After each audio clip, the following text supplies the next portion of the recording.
Earth's magnetic field will split apart. You have probably heard that claim racing across the internet this week. Here is the uncomfortable part. It is not completely wrong. Right now, a solar storm is incoming. It is arriving during the March equinox, and our magnetic shield is measurably weakening. Those are real facts. But what the viral claim gets catastrophically wrong is the timeline, the scale, and what splitting apart actually means. We are going to cover all of it. If that sounds like something you need to hear, like and subscribe. Now let's get into it. Deep beneath our feet, rivers of liquid iron swirl and churn in Earth's outer core. This restless movement acts like a massive dynamo, generating electric currents that give rise to our planet's magnetic field. Think of Earth as an enormous, self-winding generator, spinning out invisible lines of force that stretch far beyond the atmosphere. The field doesn't just hover at ground level, it balloons outward, forming a protective bubble called the magnetosphere. This bubble is our first and best defense, deflecting most of the solar wind and shielding the surface from charged particles that would otherwise strip away the atmosphere and fry electronics. But this shield isn't fixed or flawless. The field lines, shaped by the core's motion, loop from one magnetic pole to the other, creating a dipole structure like a giant bar magnet, but far more complex and alive. The magnetosphere flexes and shifts as the solar wind pushes against it, sometimes compressing on the day side and stretching into a long tail behind the planet. Every solar eruption, every burst of plasma from the sun slams into this magnetic dome, and the field absorbs, redirects, or sometimes lets a little through. Here is where it gets stranger. The field's strength and geometry are always evolving. The dynamo process runs on timescales of decades, centuries, even millennia. The magnetic poles drift. The shield thickens and thins, but it never just splits apart overnight.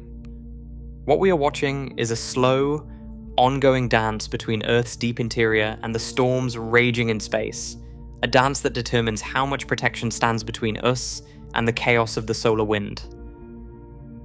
But something is changing, and the numbers do not lie. Since the mid-1800s, Earth's magnetic shield has been steadily losing strength. The global dipole, the backbone of the field, has dropped by about 9% over the past 170 years. That is not a rounding error or a quirk of old instruments.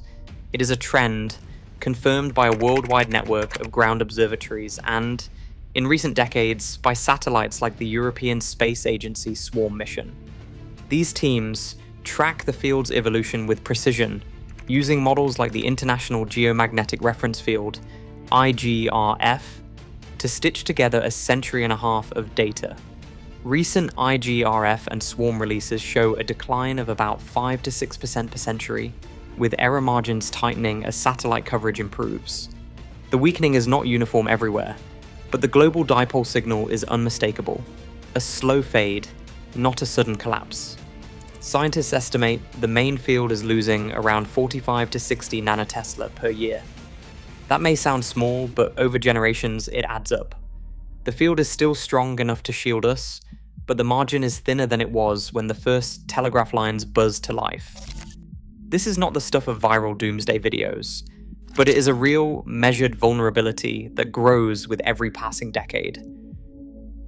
The magnetic North Pole is no longer anchored to the Canadian Arctic.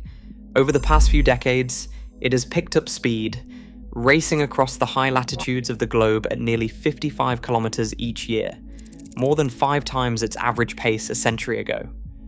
This is not a slow shuffle, it is a sprint toward Siberia, and the consequences ripple far beyond the polar wilderness.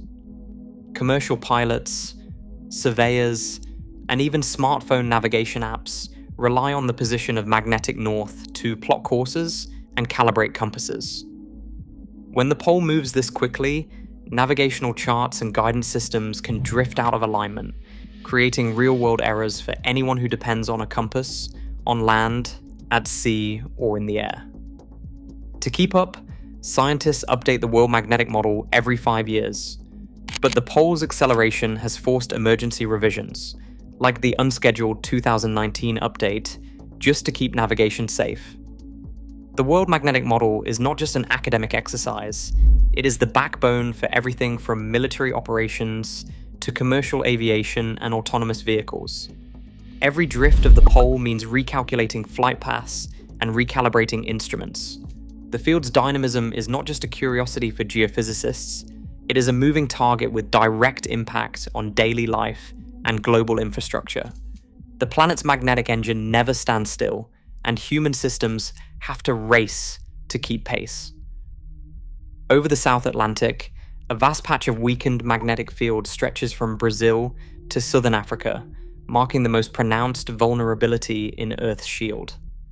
This region, known as the South Atlantic Anomaly, is not just a minor dip in strength, it is a chasm. Satellite magnetometers from ESA Swarm mission measure the field here at only about 22 microteslas, less than half the global average, and in some places just 1/3 of what is considered normal for low Earth orbit.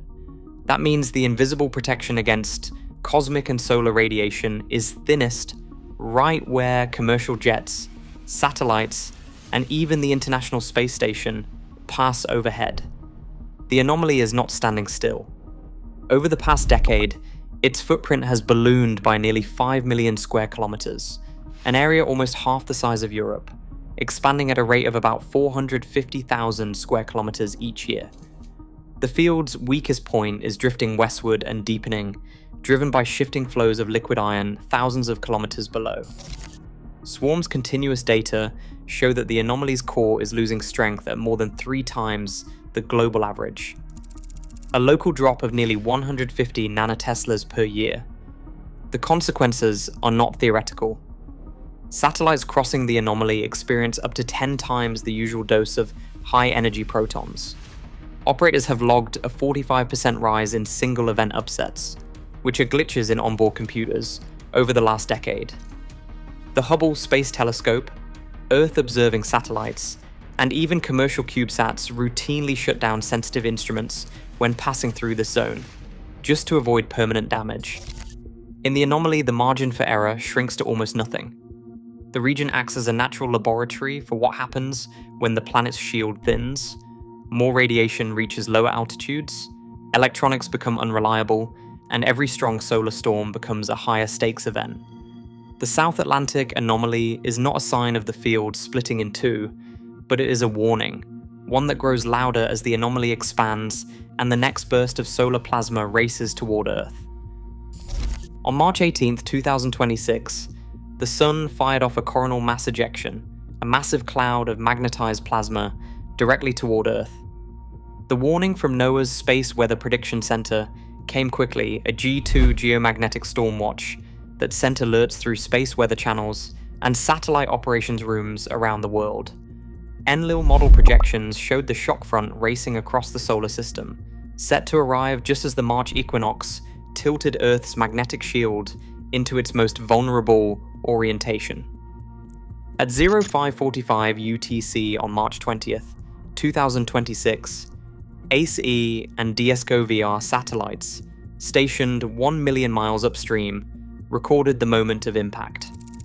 Solar wind speeds jumped to 750 kilometers per second. The interplanetary magnetic field flipped sharply southward, a classic trigger for geomagnetic unrest. Within minutes, ground magnetometers registered the storm's arrival, a sudden commencement followed by a deepening disturbance as the DST index dropped to -85 nanotesla. The global KP index spiked to 6, confirming a moderate but widespread G2 level event. This was not just another space weather headline. The timing landed squarely within the Russell-mcpherron window, when Earth's magnetic geometry lets solar wind energy couple more efficiently into the magnetosphere. The weakened field, already thinned by nearly a decade of steady decline, was about to face a real-world stress test. For operators of power grids, satellites, and navigation systems, the difference between a routine storm and a damaging one now hinged on how much protection the magnetic shield could still offer.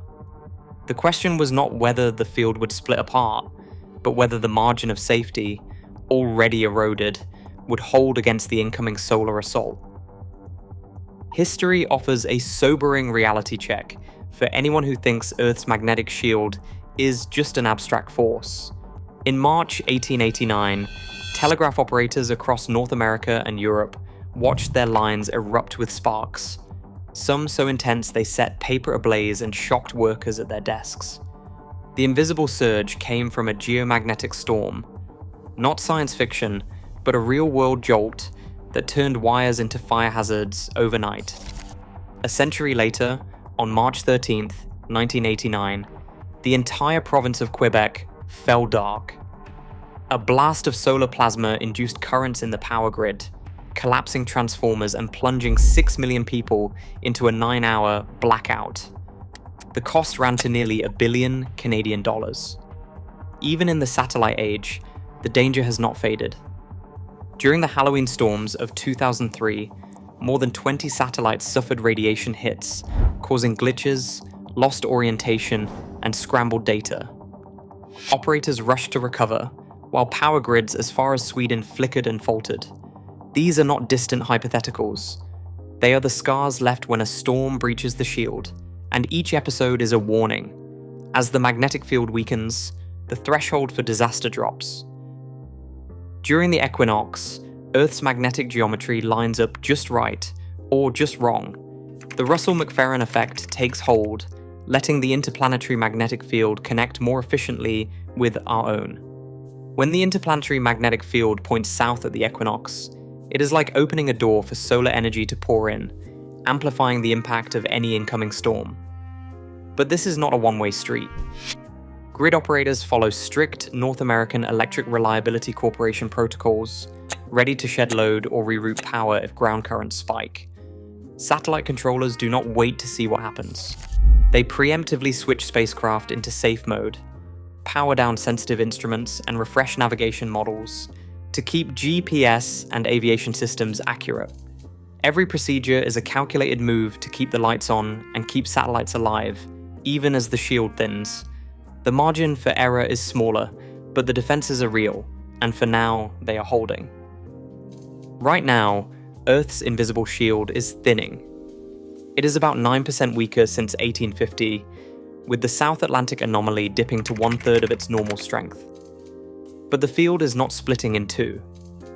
It is shifting and evolving, leaving our technology more exposed. The risk is not apocalypse, it is vulnerability, unfolding in real time.